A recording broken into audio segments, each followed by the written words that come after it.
Greetings, Algebra 2 students. This is Dr. Heron talking to you about piecewise functions and why are they functions and how do they work and just generally what do they do? And so a piecewise function is exactly what it sounds like. You're talking about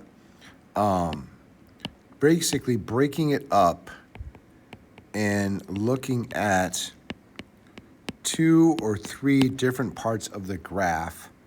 And then from there, you are going to graph differently based on what they say to do.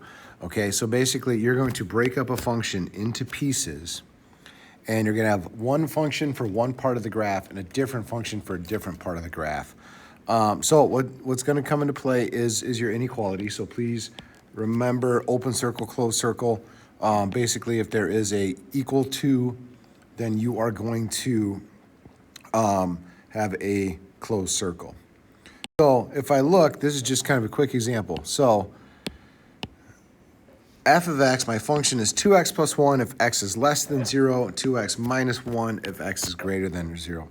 So basically, if I'm looking at the graph, I'm considering it everything less than 0 is everything over here.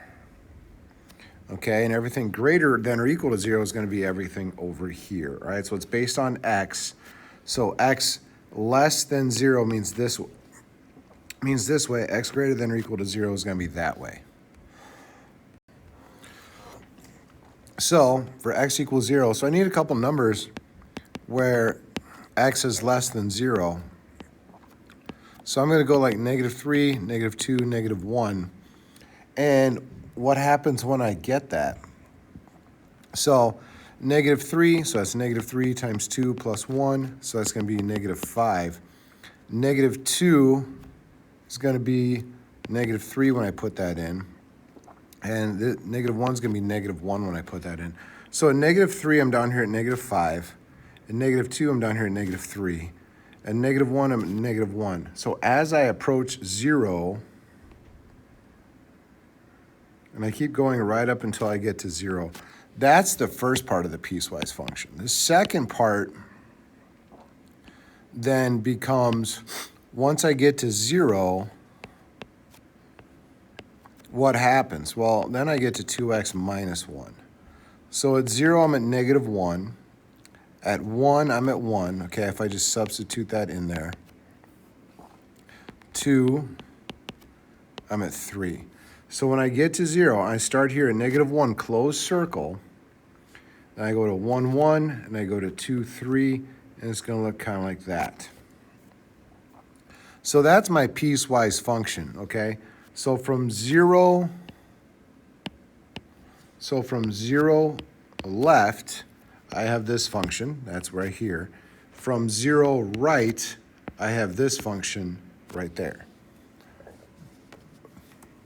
So since between the two of them, I go on forever in both directions, my x values are going to be all real numbers. My range, my y values are going to be all real numbers.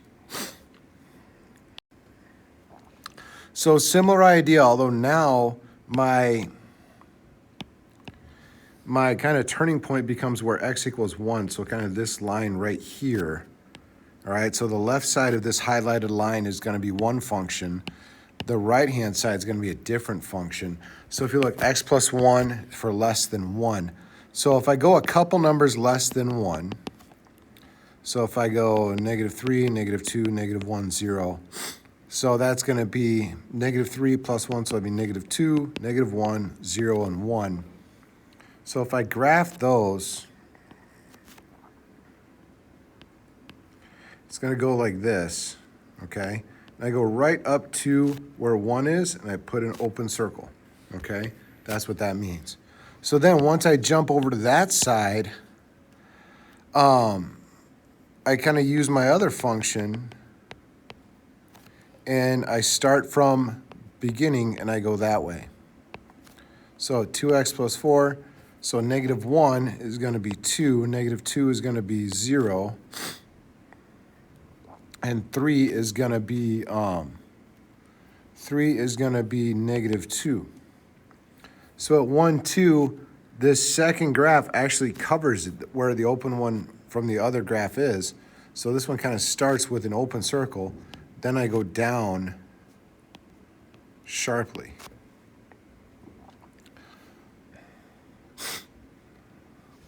So again, my domain is going to be everything. But if I look at the graph, you know, I top out at y equals 2. Everything is smaller than that. So my range actually becomes y, everything less than -2. Everything less than or equal to -2. Okay?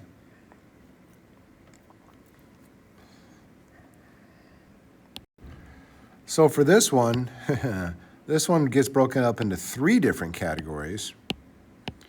So x is less than 0. So I get 0 to 3, and then bigger to 3. So I've got kind of 3 sections here. I've got the left section, the skinny little middle section, and then the right section. So on the left section, everything's smaller than 0. So if I go -3, -2, -1. So that's going to be -3 times -1/2 is going to be negative, is positive 1.5 plus 3. That's going to be 4.5. All right, that's going to be 4. And that's going to be 3.5. Okay, so it's going to be a pretty that's going to be a pretty flat line when I put that in. And all I'm doing is each time is putting this in for x. Okay, so at -1, I'm at -3.5. -2, I'm at -4. -3, I'm at -4.5. So it's going to be a pretty flat line. And again, I'm going right up to 0 with an open circle.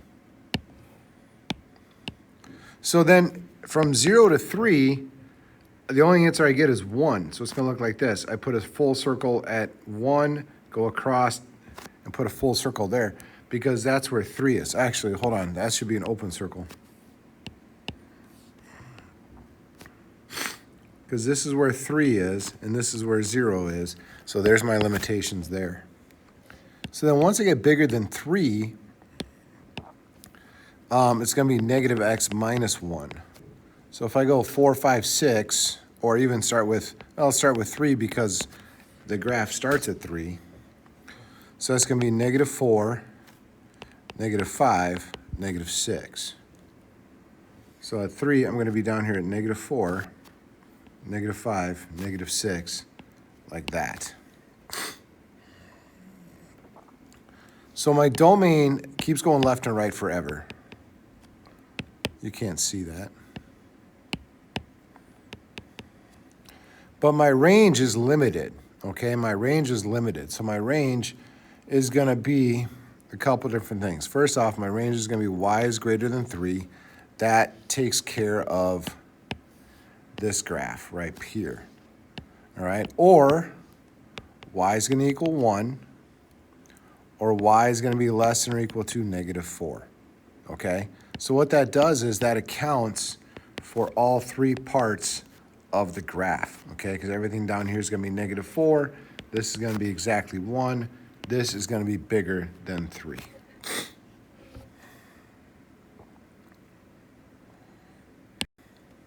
So now flipping around, now we got to try and build this here a little bit, okay? So see if we can kind of pick off. If I take this first line right here, all right, it's got a slope of 1, and it's approaching, you know, y equals 2, and it includes y equals 2, okay? So my y-intercept is going to be 2. So this is going to be y equals x plus 2, okay? Only if, like when x is less than or equal to 0, okay? Because this is all left of 0. So there's my first part. The second part starts at 0 with an open circle and goes all the way up to here, okay? So that becomes just that y equals x. That's got a slope of 1. It starts at 0, and it runs from 0 to 4. Notice, it's just less than and then less than or equal to because that's a full circle. So this last one, it's kind of hard to tell, but if I keep this line going, I can get an idea of where I cross. I cross at -2. My slope is just 1 over 1 all the way up, so it's another slope of 1. So this ends up being y equals x minus 2, and that's going to be for everywhere x is greater than 4. So my piecewise becomes this, this, and this. There's my 3 parts.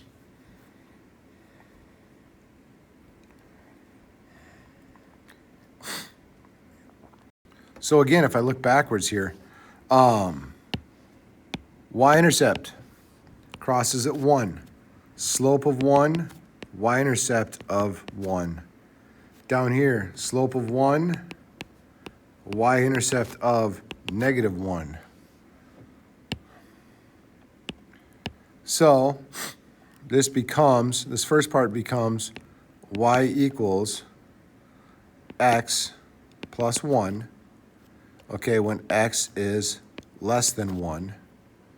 Okay, then it's going to be y equals x minus 1, because this is going to cross here if x is greater than or equal to 1.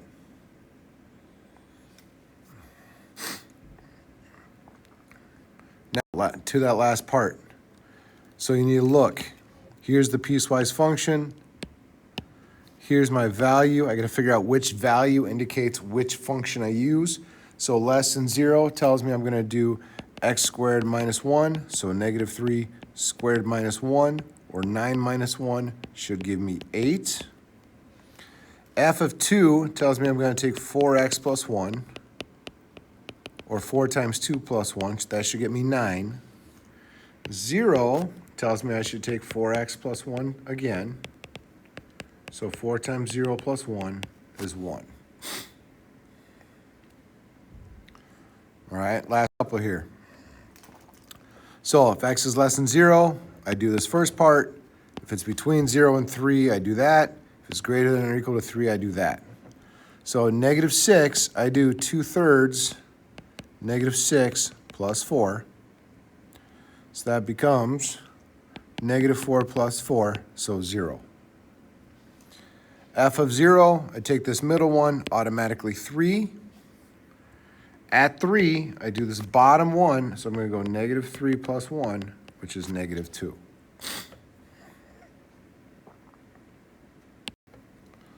F of 5, so again, same idea, but a couple different numbers. For 5, that means I do the first one, or the last one, so -5 plus 1, so -4. F of 2 tells me I go in the middle, so it's just going to be 3.